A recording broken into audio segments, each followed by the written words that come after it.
This video, everyone, magluto tag bagyo beans. So ako na ni siyang giandam. Then so baka nato og atay sa manok. O naatay lamas nga bombay og ahos. Karon guys, ilunod nato atong bombay og ahos. So ato lang nang idungan.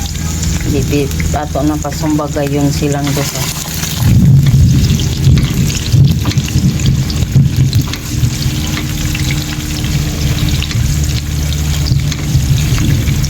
So ato imikos-mikos guys para magawas ang iyang aroma. Karon kay nagluto og sayo para panihapon kay nasigig pandugdog.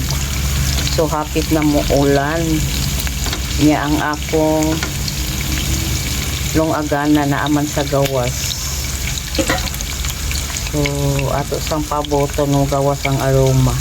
So grabe naman siyang humuta. So nigawas lang yung aroma ato. So dihang dapita mga katamsi ang atong subak ato nang gimarinate daan para mo may maaylasa ang atong atay. So yan mga katamsi. Ito nga maluto.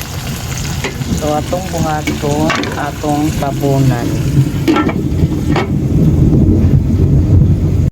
Karon katamsi kay luto natong subak ato ilunod ang atong bagyo beans.